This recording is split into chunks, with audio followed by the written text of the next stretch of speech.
Dear student, आज से हम न्यू चैप्टर स्टार्ट करेंगे एटॉमिक स्ट्रक्चर या फिर स्ट्रक्चर ऑफ एटम। ओके, ध्यान से देखिएगा। स्ट्रक्चर ऑफ एटम में हमें कौन कौन से टॉपिक पढ़ना है सुनिए। सबसे पहले तो इंट्रोडक्शन लेंगे। ओके, क्या इसकी कहानी क्या है, कहां से स्टार्ट हुई थी, उस पर डिस्कस करेंगे। फिर उसके बाद में discovery of electron, proton and neutron. Electron, proton और न्यूट्रॉन कैसे डिस्कवर होते हैं, ओके, उसकी कहानी पढ़ेंगे। फिर बाद में हम पढ़ेंगे रुदरफोर्ड एटॉमिक मॉडल। फिर इसमें कुछ सब टॉपिक की बात करेंगे। एक नया टॉपिक रहेगा Bohr's atomic model, Bohr's atomic model. फिर रहेगा Heisenberg uncertainty principle, Heisenberg uncertainty principle. Okay, फिर रहेगा poly exclusion principle, poly exclusion principle. और एक लास्ट है ऑफ बॉ प्रिंसिपल। इसमें कुछ फिर सब टॉपिक रहेंगे ऑफ बॉ प्रिंसिपल। ध्यान से देखिए, इससे इसमें सब टॉपिक आएंगे बोहर्स एटॉमिक मॉडल में। तो ध्यान से देखिएगा, इसमें का आपका 50% पोर्शन तो जनरली हम इसको बेसिक में ही पढ़ा देते हैं, ठीक है। लेकिन क्योंकि हमारा चैप्टर है एटॉमिक स्ट्रक्चर, ठीक है, तो स्पेशल इन डिटेल हम इस टॉपिक पर बात करने की कोशिश करेंगे। ध्यान से देखिएगा, इंपॉर्टेंट चैप्टर है एटॉमिक स्ट्रक्चर। अच्छा, एक इंपॉर्टेंट पॉइंट बाकी है इसमें, क्वांटम नंबर। ये कौन सा क्वांटम नंबर, ये मोस्ट इंपॉर्टेंट टॉपिक है। इस पर से क्वेश्चन ज्यादा आते हैं। एक तो Heisenberg uncertainty principle, Bohr's atomic model और क्वांटम नंबर, यहां से क्वेश्चन ज्यादा आते हैं। बाकी तो पूरी कहानियां हैं इसमें, ठीक है ना।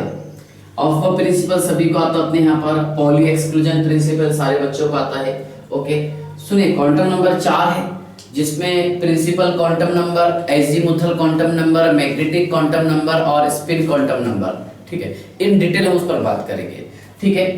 तो ध्यान से देखिए, एटॉमिक स्ट्रक्चर, क्या स्ट्रक्चर ऑफ एटम। तो सबसे पहले हम इसके इंट्रोडक्शन पर बात करेंगे। ध्यान से देखिए, इंट्रोडक्शन। देखिए, जनरली हम पढ़ते हैं डाल्टन एटॉमिक मॉडल। क्या डाल्टन ने एटॉमिक मॉडल क्या बताया था, सुनिए।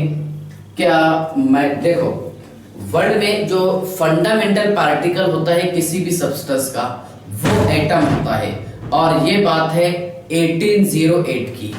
ओके, मतलब इसने न्यूज़पेपर में जो पब्लिश किया था 1808 में, और कंसेप्ट बताया था 1805 में, ठीक है। लेकिन उससे पहले भी सुनिए आप, कुछ साइंटिस्ट थे जिनका नाम बता देता हूं मैं आपको। फेमस साइंटिस्ट है एरिस्टोटल, यस सर, प्लेटो एटसेट्रा। इन्होंने ये बताए थे, ध्यान से देखिएगा, कि मैटर जो है ये एक्सट्रीमली सब्सटेंस को कंबाइन करने पर तैयार हुआ है। ओके, ध्यान से देखिए, matter is the composition of extremely small substance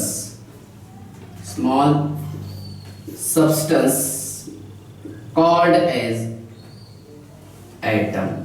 सबसे पहले इन्होंने डेफिनेशन बताने की कोशिश की। क्या मैटर जो है, देखो, ये कंपोजिशन होता है एक्सट्रीमली स्मॉल सब्सटेंस का। ओके, ध्यान से देखिए, matter is the composition of extremely small substance called as atom. Okay, atom it is derived from the Greek word. Okay, ध्यान से देखिए, atom it is derived from Greek word आटोमियो। कौन से वर्ड से ड्राइव है, आटोमियो, आ का मीनिंग होता है नहीं, जनरली जैसे संभव असंभव। ओके, तो ऐसा आटोमियो means indivisible, means indivisible, indivisible. देखिए ये 1800 के हिसाब से बहुत बड़ी बात हो गई थी कि मैटर को एटम को डिस्कवर करना। ओके, तो उस समय क्या समझा जाता था, देखिए क्या ये एटम जो है, ये atom is the indivisible substance होता है। ओके, ध्यान से देखिए, atom is the indivisible substance, indivisible substance. Okay, जिसे हम तोड़ नहीं सकते। लेकिन आज जो है रिसेंटली एटम के 35 फंडामेंटल पार्टिकल्स नोन है, including electron, proton, neutron, positron etcetera. Okay, ध्यान से देखिएगा, हर टॉपिक पर हम डिस्कस करने वाले हैं। तो atom is the indivisible substance. Yes sir, ठीक है, ध्यान से देखिए। अब देखिए डाल्टन ने क्या बोला था, द स्मॉलेस्ट fundamental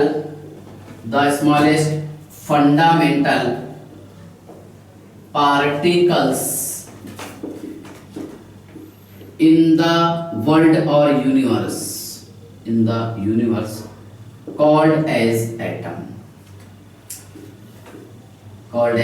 ये कब की बात है, देखिए डाल्टन ने बताया था, ये डाल्टन, ओके, इसने बताया था 1805 में। ओके, लेकिन 1808 में इसने जो न्यूज़पेपर में पब्लिश किया, न्यूज़पेपर में पब्लिश किया था, ये कुछ स्टेटमेंट और कुछ पॉइंट्स है, वो मैं आपको बताने की कोशिश करता हूँ। सुनिए आप ध्यान से, देखिए पहले तो आपको समझ में आ गया क्या 1805 में या फिर 1808 में एटम पर बात करना ये डाल्टन के लिए बहुत बड़ा सक्सेस था, क्योंकि उससे पहले किसी भी साइंटिस्ट ने एटम पर बात नहीं किया था। ओके, तो एटम क्या है, देखिए the smallest fundamental particle in the universe called as atom. जबकि आज जो है एटम के फंडामेंटल पार्टिकल्स जो हमें और पता है कितने 35 नोन है। यस सर, तो ध्यान से देखिए, ये डाल्टन एटॉमिक मॉडल क्या था, डाल्टन एटॉमिक मॉडल। सुनिए, matter consist of indivisible atom. ध्यान से देखिए, पहला point, matter consist of indivisible atom. ध्यान से देखिएगा, क्या मैटर जो है ये इनडिविजिबल एटम पर डिपेंड होता है। यस सर, बस वही बात, क्या मैटर का सबसे छोटा पार्ट क्या होगा, एटम होगा, उससे छोटा पार्ट नहीं होता। लेकिन ये बात कब की बता रहा मैं आपको, 1808 की। ओके, तो matter consist of indivisible atom. Yes sir, second point, ध्यान से देखिएगा, सेकंड पॉइंट ये है, क्या atom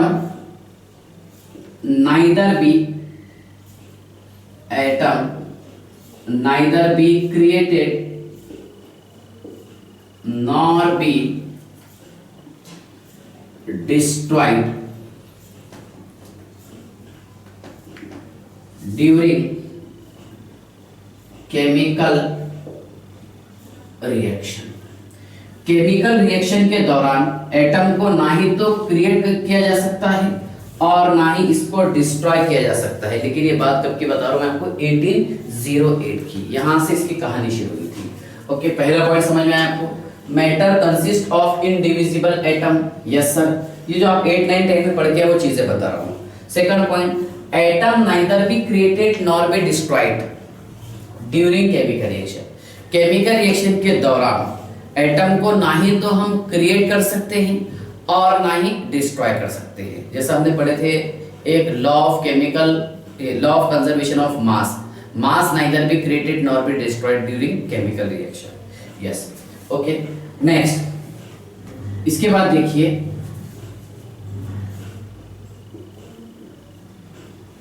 atom of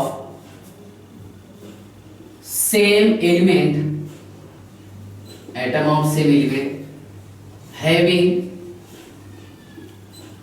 same properties, having same properties including mass and atom of different element, atom of different element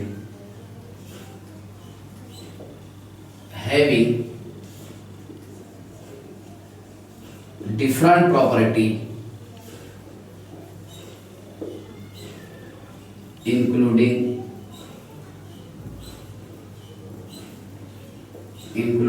मास। अब ये चीज समझाना है आपको, ध्यान से देखिएगा, सुनिए ध्यान से।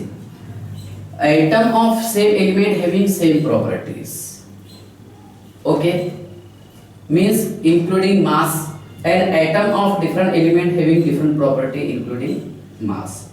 ध्यान से देखिए, सेम एलिमेंट के एटम का प्रॉपर्टी सेम होता है, मतलब मास सेम होगा। तो कहने का मीनिंग ये है कि उस समय इसके पास आइसोटोप्स और आइसोबार का कंसेप्ट नहीं था। ध्यान से देखिएगा, जैसा हाइड्रोजन, कितने आइसोटोप्स है इसके? 3 है सर, हाइड्रोजन, ड्यूटेरियम और ट्राइटियम, ओके। अब यहाँ पर तो एलिमेंट तो सेम है, लेकिन यहाँ पर देखिए हाइड्रोजन एटम, ड्यूटेरियम और ट्राइटियम, ओके। जबकि इनका प्रॉपर्टी सेम है क्या? नहीं सर, इसका एटॉमिक मास 1 है, इसका 2 है, इसका 3 है। तो मतलब यहाँ पर ये इसका जो मॉडल है ये फॉल हो गया, okay. Atom of same element having same properties including mass, okay. मतलब कहने का मीनिंग है कि इसके पास आइसोटोप्स और आइसोबार का कंसेप्ट नहीं था। कौन सा? आइसोटोप्स और आइसोबार। चलिए, आइसोटोप समझ में आ गया आपको? क्या यहाँ पर देखिए, क्या एक ही एलिमेंट के एटम का प्रॉपर्टी और मास अलग अलग भी हो सकता है? ये है इसके आइसोटोप्स। Yes sir. उसके आगे देखिए, atom of different element having different property including mass. मतलब अगर डिफरेंट एलिमेंट के एटम हो तो उनका प्रॉपर्टी और मास ये अलग अलग होगा, जबकि रॉन्ग है। सुनिए आप, मैं आपको बताता हूँ, ध्यान से देखिएगा। जैसा नाइट्रोजन, इसका एटॉमिक मास नंबर कितना है? 14 है सर। 14 भी है ना आइसोटोप में? 13, 14, सॉरी 14, 15, 16, यस सर, नहीं 13 और 14 है, यस। और कार्बन का 12, 13, 14, तो 14 वाले पे हम डिस्कस कर लेते हैं। देखिए, अब यहाँ पर तो डिफरेंट एलिमेंट के एटम है नाइट्रोजन, कार्बन डिफरेंट एलिमेंट का एटम है, यस सर, ओके। तो ध्यान से देखिएगा, जबकि इनका मास तो सेम आ रहा, और यहाँ पर क्या बोला इसने, क्या डिफरेंट एलिमेंट के एटम का मास डिफरेंट होगा, ओके। चलिए, तो ये समझ में आ गया आपको, ओके। इसके बाद देखिए नेक्स्ट, हाँ चलिए, पहले आप इसका स्क्रीनशॉट निकाल लीजिए, निकालो इसका स्क्रीनशॉट जल्दी से निकालो।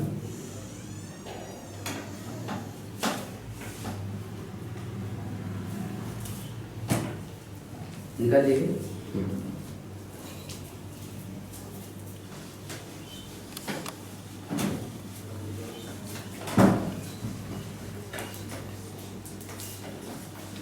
हाँ चलिए, ध्यान से देखिएगा।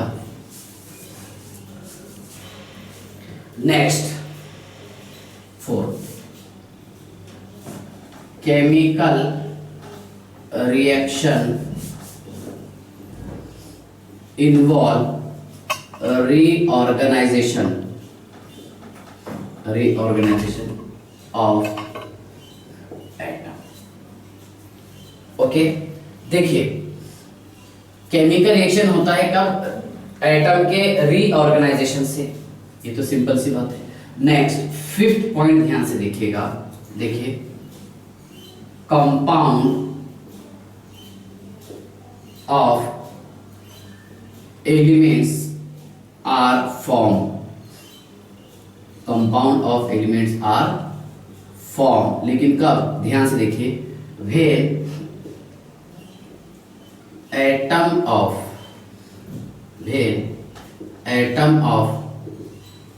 different elements are combined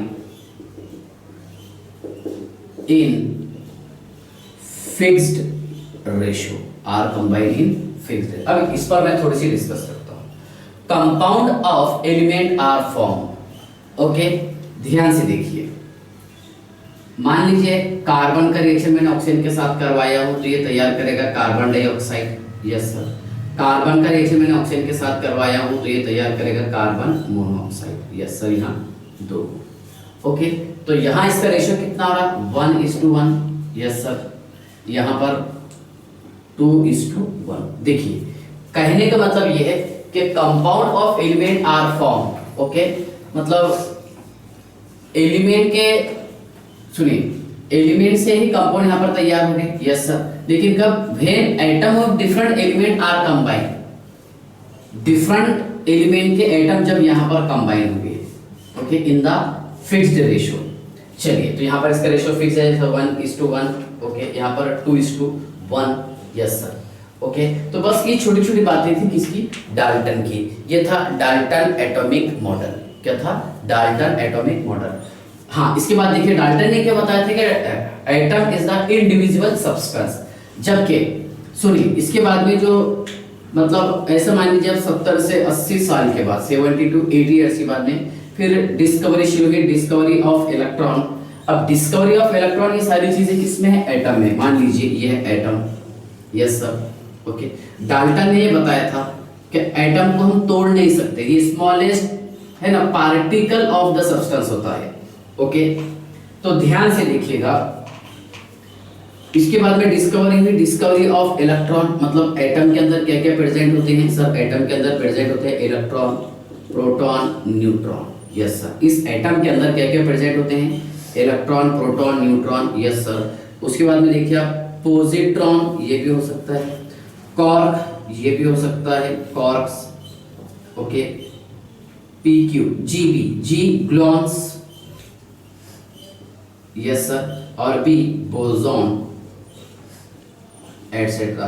तो कहने का मीनिंग ये है कि आज जो है सब अच्छा ये सारे क्या है सर, ये सब है सब एटॉमिक पार्टिकल्स। क्या है, सब एटॉमिक पार्टिकल्स, एटम के अंदर पाए जाने वाले पार्टिकल्स, सब atomic particle, electron, proton, neutron, positron, cork, है ना, ग्लॉन्स, बोसॉन, ये ऐसा PQ और GB, ऐसा जो पढ़ने में आ गया था एक बार तो मैंने याद कर लिया इसको। देखिए तो अभी जो है सब एटॉमिक पार्टिकल्स कितने नोन है सर, अभी जस्ट सब एटॉमिक पार्टिकल नोन है 35, कितने, 35। लेकिन अभी जस्ट तो हमें इतने ही पता है, ठीक है ना, positron, quark, gluons, boson, electron, proton और न्यूट्रॉन। लेकिन हमें हमारे सिलेबस में पढ़ना है सिर्फ इलेक्ट्रॉन, प्रोटॉन और न्यूट्रॉन। तो ध्यान से देखिएगा, जब यहाँ पर एटम को तोड़ा जा सकता है तो एटम के अंदर अभी जो है तो 35 पार्टिकल, सब एटॉमिक पार्टिकल नोन है। लेकिन जिसमें से हमें पढ़ना है क्या, इलेक्ट्रॉन क्या होते हैं, इलेक्ट्रॉन का डिस्कवरी कैसे हुआ, यस सर, प्रोटॉन का डिस्कवरी कैसे हुआ और न्यूट्रॉन के का डिस्कवरी कैसे हुआ, इस पर डिस्कस करेंगे, ओके। ध्यान से देखिएगा, डिस्कवरी ऑफ इलेक्ट्रॉन, प्रोटॉन और न्यूट्रॉन। तो सबसे पहले अभी हम बात करेंगे डिस्कवरी ऑफ इलेक्ट्रॉन की, यस सर। तो ध्यान से देखिएगा, डिस्कवरी ऑफ इलेक्ट्रॉन कैसी हुई।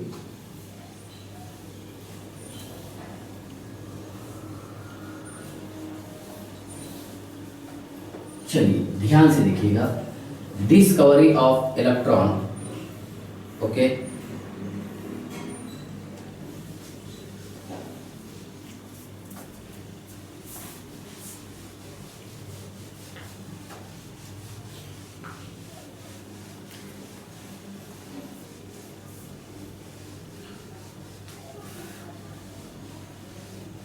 चलिए समझ लीजिए पहले आप,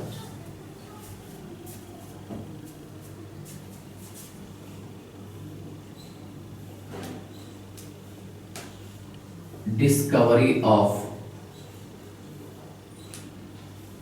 इलेक्ट्रॉन। इलेक्ट्रॉन का डिस्कवरी किया है सर जे थॉमसन ने,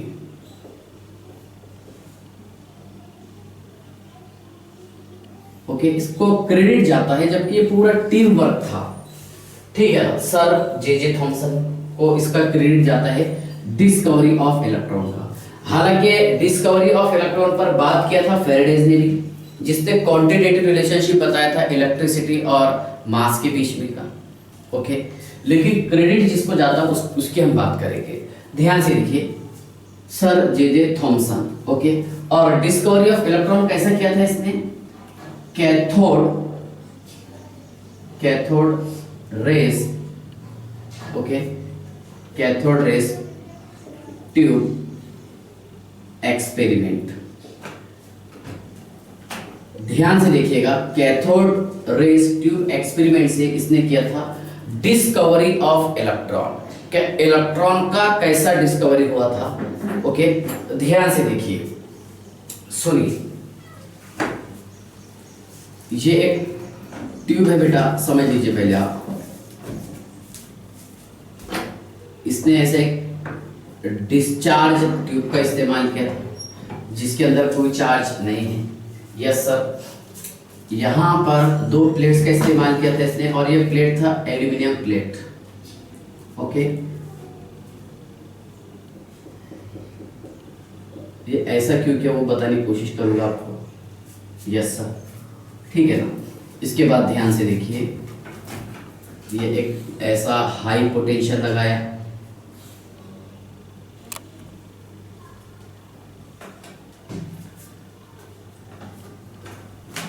ध्यान से देखिएगा।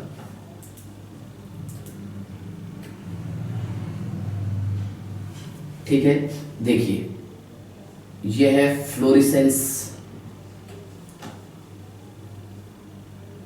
ग्रीनिश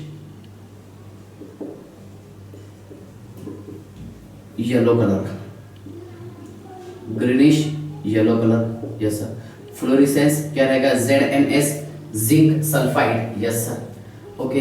ध्यान से देखिए, ये रखा था उसने एनोड और इधर रखा था कैथोड।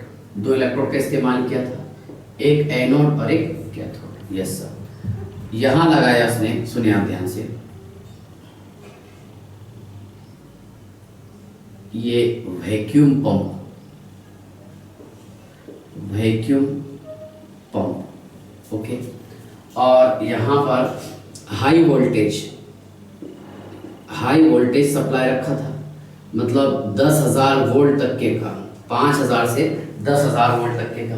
यस सर, कैथोड था इसमें निगेटिव इलेक्ट्रोड और एनोड था पॉजिटिव इलेक्ट्रोड। चलिए मैं इसको पॉजिटिव यहाँ लिख देता हूँ और ये निगेटिव इलेक्ट्रोड। ठीक है, ध्यान से देखिए, समझ लीजिए बेटा पहले आप। यहाँ इसने पंप का इस्तेमाल किया। यस सर, कौन सा पंप है? Vacuum pump. सुनिए, डिस्कवरी ऑफ इलेक्ट्रॉन, इलेक्ट्रॉन का डिस्कवरी कैसे हुआ? बड़ा इंटरेस्टिंग पॉइंट है। Okay, discovery of electron. ठीक है, ध्यान से देखिएगा। देखिए, इसने यहां पर एक डिस्चार्ज ट्यूब का यूज किया था। किसका? Used discharge tube. ओके, और ये डायग्राम है, देखिए, emission of cathode rays, emission of cathode rays in discharge tube, in discharge tube, in discharge tube. Yes sir, emission of cathode rays in discharge tube. ध्यान से देखिए, तो इसने यहाँ पर डिस्चार्ज ट्यूब का इस्तेमाल किया। ओके, मान लीजिए एक ट्यूब इसने यूज किया। ओके, अब देखिए इस ट्यूब का उसने प्रेशर इतना ज्यादा गिरा दिया, मान लीजिए एक ये ऐसा एक डिस्चार्ज ट्यूब है, तो यहाँ पर वैक्यूम पंप का इस्तेमाल करके इसके अंदर जो गैसेस प्रेजेंट थी वो मैक्सिमम गैसेस को निकाल लिया।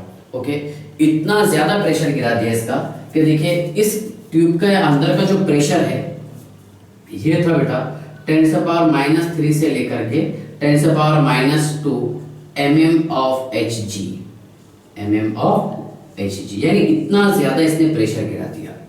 10⁻³ से लेकर के 10⁻² तक के का इसका प्रेशर था। Yes sir, okay. चलिए, तो यहाँ तक क्या आपको समझ में आ गया होगा कि कितना इसने प्रेशर यहाँ पर डिक्रीज कर दिया था। सिंपल सी बात है, जब यहाँ पर प्रेशर इतना ज्यादा डिक्रीज हो जाएगा तो इसने यहाँ पर मतलब कहने का मीनिंग ये है कि यहाँ पर वैक्यूम क्रिएट किया था। क्या क्रिएट किया था? वैक्यूम। यस सर, ओके, यानी यहाँ पर कोई पार्टिकल प्रेजेंट नहीं है। ओके, जबकि हमारा एटमॉस्फेरिक प्रेशर ये होता है 1 atm और mmHg के हिसाब से हम काउंट करेंगे तो 760 रहता। देखिए आप कितना बड़ा डिफरेंस है, मतलब 0.001 कहां पर और 760 कहां पर। ओके, इतना ज्यादा इसने प्रेशर गिरा दिया था। यस सर, ठीक है। चलिए, तो यहाँ पर देखिए इसने सबसे पहले काय का इस्तेमाल किया सर, इसने यहाँ इस्तेमाल किया था डिस्चार्ज ट्यूब का। Yes sir, okay. दूसरा पॉइंट देखिए कि यहाँ पर प्रेशर कितना लगाया था इसने, 10 का पावर -3 से लेकर के 10 का पावर -2 तक, इसके बीच में। Yes sir. इसके बाद देखिए क्या हाई वोल्टेज इसने सप्लाई किया था, हाई वोल्टेज। Yes sir. और जो इलेक्ट्रोड इसने यहाँ पर इस्तेमाल किया था, इलेक्ट्रोड सुनिए, इलेक्ट्रोड लगाया था इसने जर्मन का, एल्यूमिनियम का। सुनिए, मतलब डिस्चार्ज ट्यूब, इसके अंदर उसने 2 इलेक्ट्रोड का इस्तेमाल किया, एक एनोड और एक कैथोड। यस सर, एनोड और कैथोड। उसके बाद में ये दोनों इलेक्ट्रोड को हाई बैटरी से, मतलब हाई वोल्टेज बैटरी से अटैच कर दिया और यहाँ पर high electrical potential okay supply किया। जैसे ही इसने हाई इलेक्ट्रिकल पोटेंशियल सप्लाई किया और यहाँ पर देखिए वैक्यूम पंप का इस्तेमाल किया, मतलब इसको वैक्यूम में कन्वर्ट कर दिया, है ना, यहाँ पर वैक्यूम क्रिएट कर दिया ऐसा बोलेंगे। तो इसकी वजह से क्या हो रहा था कि कुछ इनविजिबल रेस यहाँ से जा रही थी। कौन सी रेस बोलिए, इनविजिबल। अब देखिए ये रेस इनविजिबल इसलिए बता रहा है क्योंकि जब यहाँ से ये पास हुई रेस तो उस समय तो दिखाई नहीं दे रही होगी। Yes sir, okay. तो ध्यान से देखिए, ये है बेटा इनविजिबल रेस। क्या है, इनविजिबल रेस। यस सर, कौन सी रेस है, इनविजिबल रेस। ये इनविजिबल रेस पास हुई थी कहां से, परफोरेटेड एनोड से। कहां से, परफोरेटेड एनोड से। यस सर, ध्यान से देखिए, परफोरेटेड एनोड से। लेकिन कब, जब यहां पर हाई इलेक्ट्रिकल पोटेंशियल इसने अप्लाई किया था। यस सर, तो मैं वो पॉइंट लिखा के देता हूं, देखिए,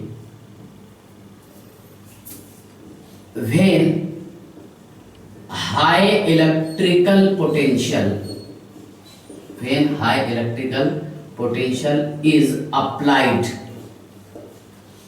therefore the invisible rays transfer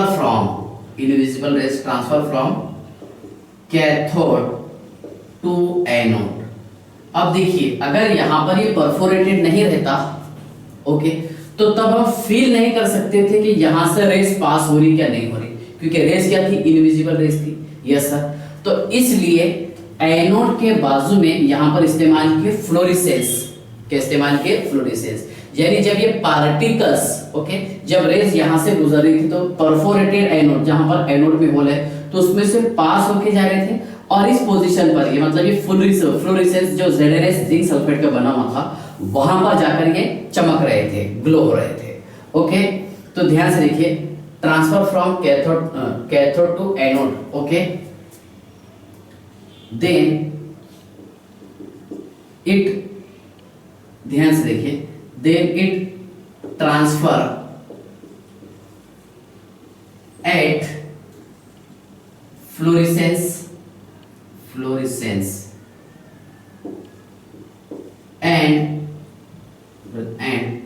glow, और यहां से ये रेस ग्लो हो रही थी। यस सर, जब देखिए कि यहां पर तो इनविजिबल रेस दिख रही। यस सर, जैसे ही कैथोड से ओके, कैथोड से कुछ रेस जब यहां से बाहर निकली और इस पोजीशन पर आके टकराने लगी, तो जे थॉमसन को थोड़ा सा डाउट ये हुआ कि कोई ना कोई तो ऐसा पार्टिकल होगा जो इधर से इधर आ रहा, जबकि इसने चेंज पोजीशन भी चेंज करके देखा था, एनोड को उधर भी रखा था, कैथोड को इधर, लेकिन देखा ये गया था कि कैथोड के तरफ से ही रेस पास हो रही थी और एनोड की तरफ आ रही थी। मतलब ये देखिए क्यों आ रही होगी, क्या यहाँ पर एनोड पर चार्ज कौन सा था, पॉजिटिव, तो पॉजिटिव चार्ज पार्टिकल जो है ये पार्टिकल्स को अपनी तरफ खींच रहे थे। तो थोड़ा सा इसका डाउट ये भी पड़ा क्या यार यहाँ पर ये पॉजिटिव प्लेट है, पॉजिटिव प्लेट अगर नेगेटिव, मतलब पॉजिटिव प्लेट अगर किसी रेस को अपनी तरफ अट्रैक्ट कर रही तो होना ये जरूर नेगेटिव पार्टिकल्स होंगे।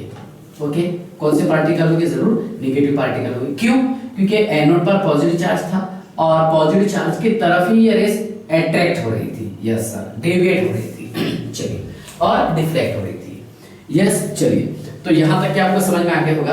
क्या यहाँ पर हम एक वैक्यूम पंप का यूज करते हैं? Yes sir, okay. उसके बाद में देखिए डिस्चार्ज ट्यूब में मैंने क्या देखो डिस्चार्ज ट्यूब का प्रेशर इतना कम कर दिया, इतना लेस कर दिए, क्या 0 मतलब कितना है 10 का पावर -3 से लेकर के 10 का power -2 okay mm of Hg तक के का। यस सर, और वोल्टेज कितना हाई वोल्टेज मैंने इस्तेमाल किया हूँ, कितना 10,000 वोल्ट। यस सर, जैसे हम यहाँ पर 10,000 वोल्ट पोटेंशियल अप्लाई करेंगे तो कैथोड के रेस जो है ये एनोड में से गुजर के है ना, यहाँ पर परफोरेटेड होने के कारण ये फ्लोरेसेंस पर जाकर टकराएगी और चमकने लगेगी, ग्लो होने लगेगी। यस सर, ठीक है। चलिए, तो यहाँ तक क्या आपको समझ में आ गया होगा। ओके, इसके बाद ध्यान से देखिएगा, और इस डायग्राम से रिलेटेड तो कुछ एक्सप्लेन करने के लायक नहीं है। अब देखिए इसके कुछ पॉइंट्स हैं, ध्यान से देखिए। ये रेस जो है कहां से पास हो रही थी? सर ये रेस पास हो रही थी कैथोड से। कैथोड से पास होने के कारण इस रेस का नाम दिया गया है कैथोड रेस। क्या नाम दिया गया है? Cathode rays. यस सर, ध्यान से देखिए, these rays pass from cathode, so it is called as cathode rays, okay. इसके बाद देखिए प्रॉपर्टीज ऑफ कैथोड रेस क्या क्या होगी। Okay, properties of cathode rays, ठीक है। चलिए इसके प्रॉपर्टीज मैं आपको समझाने की कोशिश करता हूं। प्रॉपर्टीज ऑफ कैथोड रेस, देखो कैथोड रेस पहला पॉइंट ये है कि जब ये पॉजिटिव तरफ अट्रैक्ट हो रही तो इस पर चार्ज कौन सा होगा? नेगेटिव होगा। ध्यान से देखिए, they have negative charge. Yes sir, इसके पास चार्ज कौन सा होगा? नेगेटिव। दूसरा पॉइंट ये देखा गया था कि जब ये रेस पास हो रही थी तो ये ना ही तो इधर टकराई ना ही नीचे टकराई, मतलब एक स्ट्रेट लाइन में ये ट्रैवल कर रही थी। तो ध्यान से देखिए, दे travel in straight line. Okay, third, they are deflected towards positive plate in electric field। ध्यान से देखिए, they are deflected towards positive plate in electric field। बराबर है। देखिए इलेक्ट्रिक फील्ड में ये मतलब ये जो पार्टिकल्स है ये किधर डिफ्लेक्ट हो रहे थे? सर ये डिफ्लेक्ट हो रहे थे पॉजिटिव प्लेट की तरफ। They are deflected towards positive plate in electric field. Okay, next इसके बाद देखिए, दे आर डिफ्लेक्टेड इन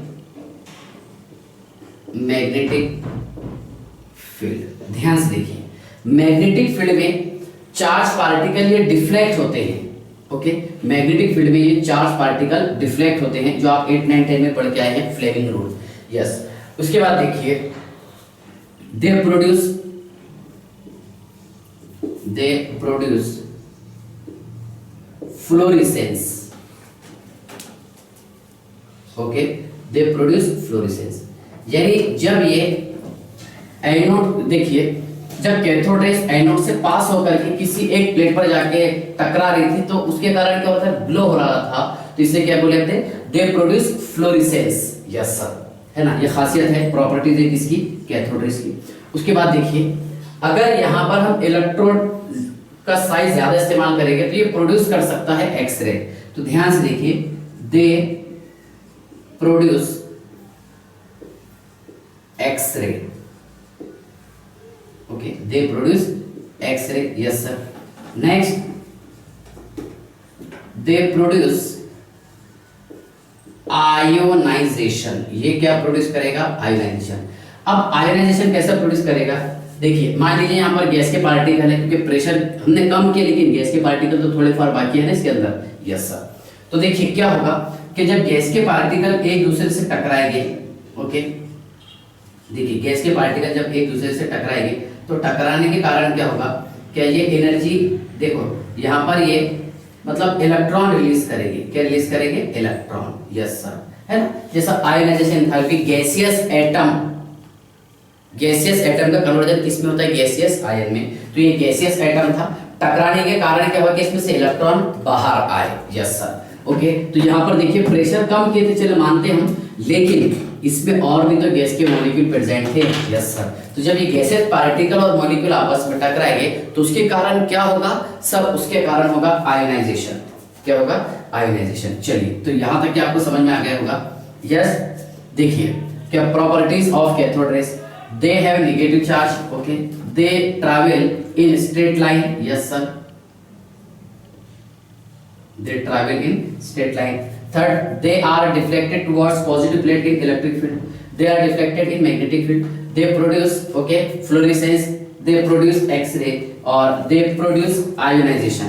चलिए आप इसका स्क्रीनशॉट निकाल लीजिए, they produce ionization, yes sir। उसके बाद ध्यान से देखिएगा, हाँ और कुछ हम बात कर लेते हैं, क्या they possess kinetic energy, yes sir. इसके पास काइनेटिक एनर्जी है, इसलिए तो पार्टिकल्स जो है कैथोड से एनोड की तरफ जा रहे हैं। अगर काइनेटिक एनर्जी नहीं होती तो पार्टिकल्स डेविएट नहीं हो सकते थे, यस सर। उसके बाद देखिए नेक्स्ट, द स्मॉल पार्टिकल्स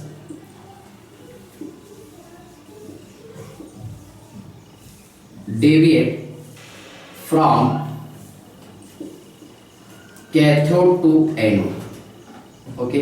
छोटे पार्टिकल्स जो है, ओके, ये कहां से कहां पर डेविएट हो रहे थे, कैथोड से एनोड पर। चलिए आप इसका स्क्रीनशॉट निकाल लीजिए, ध्यान से देखिएगा, पहले समझ लीजिए आप, ओके। उसके बाद देखिए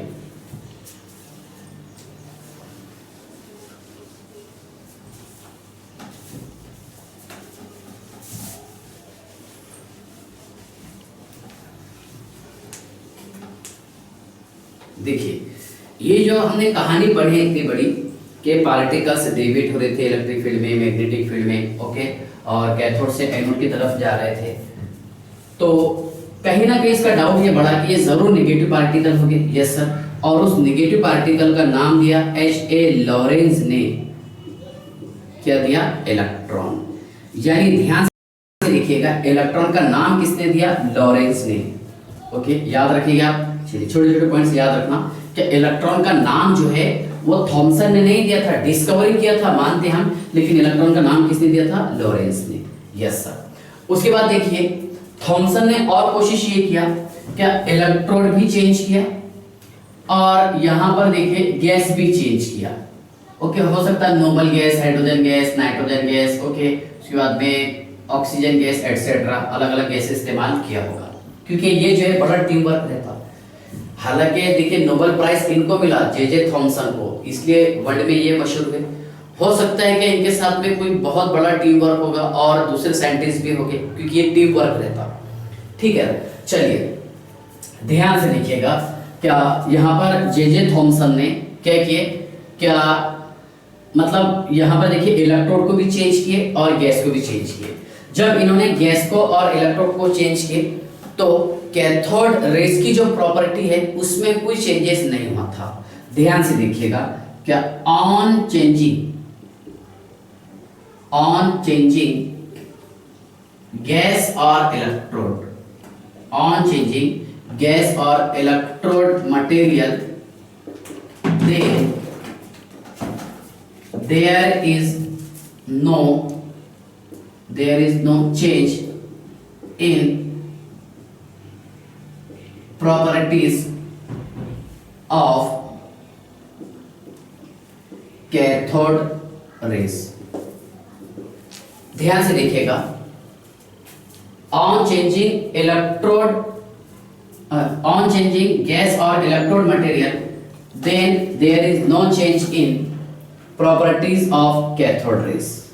यानी कहने का मतलब ये है कि इलेक्ट्रोड और गैसियस मॉलिक्यूल चेंज करने पर भी इस प्रॉपर्टी में कोई चेंजेस नहीं आ रहा था कैथोड रेज की, वो सेम जो है कैथोड से मतलब नेगेटिव प्लेट से पॉजिटिव प्लेट की तरफ आ रही थी, जो चीजें बताया मैंने आपको। ओके, स्मॉल पार्टिकल थे स्ट्रेट लाइन में डाइवर्ट हो रहे थे। चलिए ये सारे पॉइंट्स, तो उसका डाउट ये पड़ा क्या भले यहाँ पर मैं गैस चेंज कर दूं, इलेक्ट्रोड चेंज कर दूं, लेकिन पार्टिकल तो सेम है। क्या है? पार्टिकल तो सेम है। तो वहां से उसने जे थॉमसन ने बताया charge to the mass ratio. क्या बताया उन्होंने? Charge to the mass ratio properties. तो प्रॉपर्टीज में ध्यान से देखिएगा, कौन सा? Charge to the mass ratio. Yes sir. तो ध्यान से देखिए, charge to the mass ratio इन्होंने जो बताए, ये बताया 1.7588 इंटू 10 का पावर 11 कूलम्स पर KG. Yes sir. Charge to the mass ratio of electron कितना है बताइए? ये है 1.7588 इंटू 10 का पावर 11 कूलम्स पर केजी।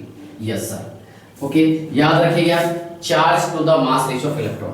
इसके बाद देखिए एक है मिलिकन